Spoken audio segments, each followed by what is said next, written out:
Ya pemirsa, terima kasih Anda masih menyaksikan Economic Lawn with IC dan masih membahas seputar bagaimana UMKM masuk pada retail. Karena kita tahu bahwa banyak sekali UMKM kita yang tidak bisa akses, bahkan kalaupun bisa akses, lama sekali untuk mendapatkan kembali dana pembayarannya. Nah ini juga menjadi problem dari UMKM kita.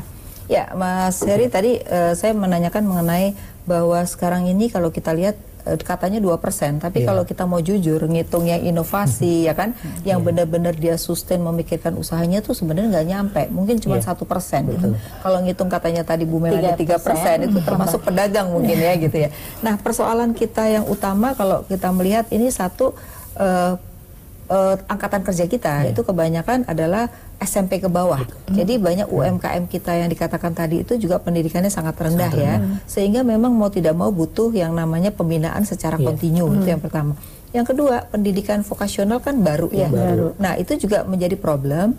Dan yang ketiga, kalau kita lihat kebanyakan UMKM atau yang sekarang ada itu pada masa lalu adalah mereka yang tidak berani mengambil resiko. Jadi susah sekali untuk menjadi entrepreneur ya. Saya lihat entrepreneur yang baru, yang anak-anak usia 25 sampai 35 ini yang cenderung entrepreneur beneran gitu loh. Tapi kan yang lama masih banyak. Kalau yang 25 sampai 35 ini masih sedikit sekali gitu. Nah, gimana nih supaya jangan juga kita mikirin yang muda aja, yang dulu-dulu nih juga harus diperhatikan juga gitu. Ya, jadi kalau berbicara inovasi pada UMKM ya kita lihat memang pemerintah di sini kurang berpihak ya terhadap perkembangan inovasi. Jangankan di UKM, di semua sektor.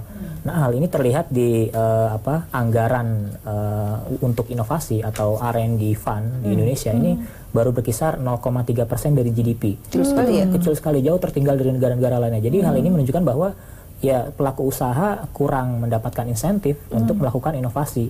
Ditambah lagi apabila suatu perguruan tinggi katakanlah ataukah pelaku usaha sedang melakukan inovasi, kemudian ingin mengajukan hak paten, ini sangat sulit sekali. Mahal juga ya. Butuh biaya mahal biaya mahal, waktu yang lama. Jadi banyak perguruan tinggi atau peneliti-peneliti kita yang menemukan inovasi ini melakukan atau mengajukan paten di luar negeri yang relatif lebih murah. Betul. Nah, padahal menurut penelitian kami menunjukkan bahwa inovasi itu sangat berpengaruh besar untuk pertumbuhan ekonomi. Begitu juga hal yang sama berlaku di negara-negara maju sebenarnya. Nah, jadi kembali lagi di sini bahwa adalah pentingnya inovasi di semua sektor termasuk UKM gitu. Jadi kalau misalnya memang UKM kita mau bersaing ya mereka harus melakukan inovasi, kemudian juga melek teknologi sehingga mereka bisa menciptakan suatu nilai tambah. Jadi entrepreneurship yang benar-benar real, dia berani katakanlah mengambil resiko untuk memproduksi suatu barang yang baru. Nah, kemudian juga kalau kita lihat tadi dari segmen usia ya, dari yang berani mengambil resiko itu kan usianya kisaran 25 sampai 35 katakanlah, sedangkan yang di atas bagaimana? Iya betul, milenial itu lebih berani ngambil resiko kan. Mereka yang penting usaha dulu gitu. Sedangkan yang udah generasi terdahulu mereka cenderung sulit untuk mengambil tidak mau atau tidak berani mengambil risiko. Mereka lebih wait and see gitu. Apabila bayarnya sedang lesu ekonominya, maka ya mereka tidak berproduksi. Jadi mereka lebih kepada seperti itu aja karakter. Nah ini gimana nih? Karena Mbak Rifda ini termasuk yang mana nih ya? 25 35. Saya sebenarnya kalau saya udah over 50 tapi masih berani ngambil risiko.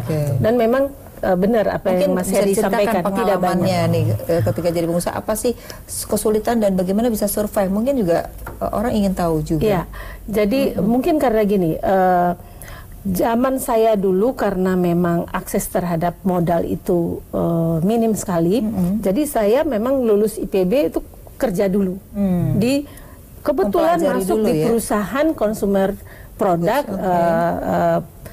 PT Indofood yang memang luar biasa besar dan memberikan potensi saya untuk berkembang. Jadi langkah awal di market research. Jadi saya benar-benar menguasai bagaimana itu pasar. Karena saya sendiri adalah merasakan ya. Jadi langsung by doing sebenarnya. Ya, makanya jadi learning by doing ya, betul. Kemudian saya pernah jadi produk eksekutif, pegang produk. Kemudian sempat jadi PR. Jadi waktu jadi megang produk saya kenalan sama berbagai perusahaan retail. Jadi bagaimana saya menjadi wakil sebuah perusahaan besar bukan hanya hadir di toko retail itu, tetapi di mana posisi saya di dalam retail itu. Ya. Jadi pengalaman itu hal-hal yang seperti kemudian itu. Anda baru keluar untuk menjadi pengusaha. 5 tahun di jadi Indonesia pengusaha. ini kita punya ada 3 kriteria menjadi pengusaha ya. Yang pertama adalah biasanya turunan, karena dari kecil itu harus jaga toko. Jadi dia terbiasa learning by doing. Nah, kadang-kadang kita suka kurang. Kadang-kadang anaknya suruh S2 dulu, baru nanti setelah lulus S2 baru suruh kerja. Nah, suruh jadi wirausaha pasti nggak bisa.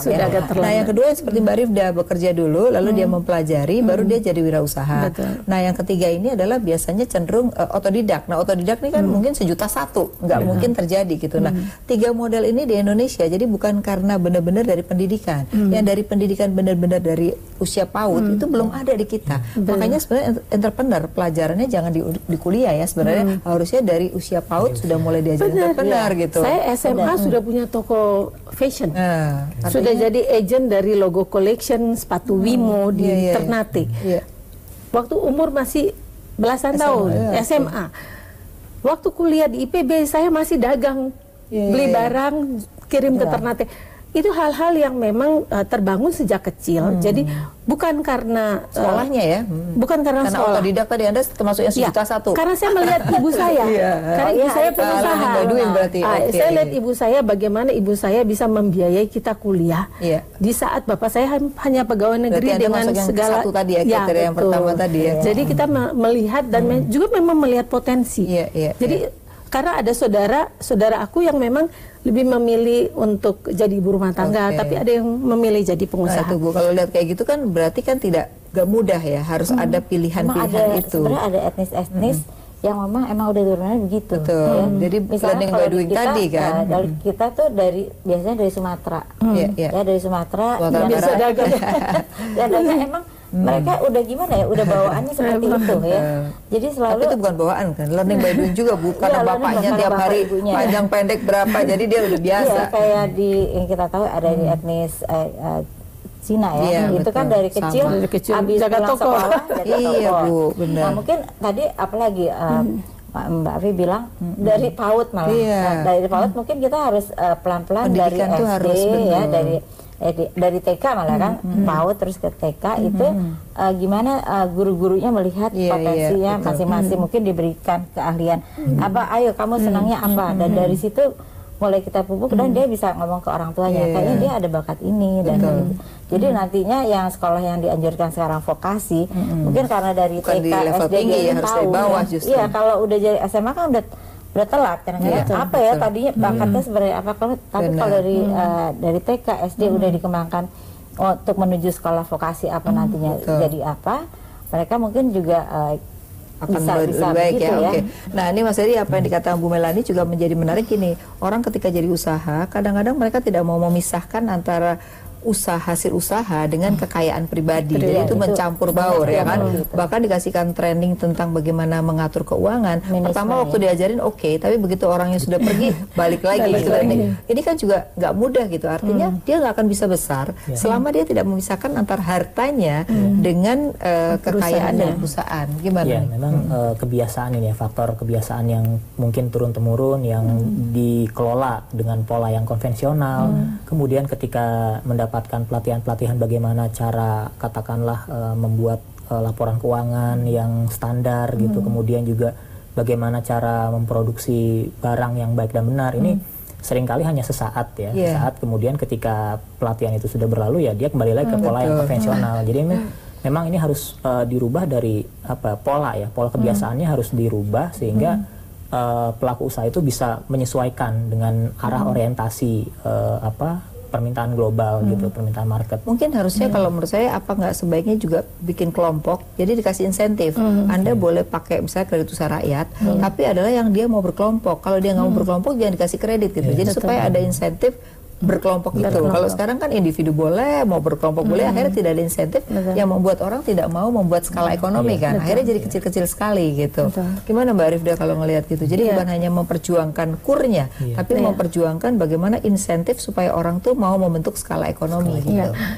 Sebenarnya sudah ada beberapa daerah yang kelompoknya itu membentuk lembaga ada yang kelompok tani, ada kelompok koperasi UKM, ada kelompok pedagang bakso, ada kelompok ini. Itu sudah mulai ada, tetapi memang yang saya bilang kita ini nggak punya SOP yang bisa digunakan seluruh daerah. Bahwa ini loh konsep dari bagaimana memajukan UMKM. Itu kita tergantung siapa punya. yang membina gitu. Jadi tergantung siapa yang saya bilang tadi, leadership dari pemimpin daerah itulah yang menentukan apakah itu daerah itu sukses atau tidak. Balik kepada yang tadi Mbak Afi, sebenarnya akses pasar, lagi-lagi akses pasar ya. Menurut saya akses pasar itulah yang menentukan kalau umpamanya pemerintah memberikan ruang untuk akses pasar yang lebih baik.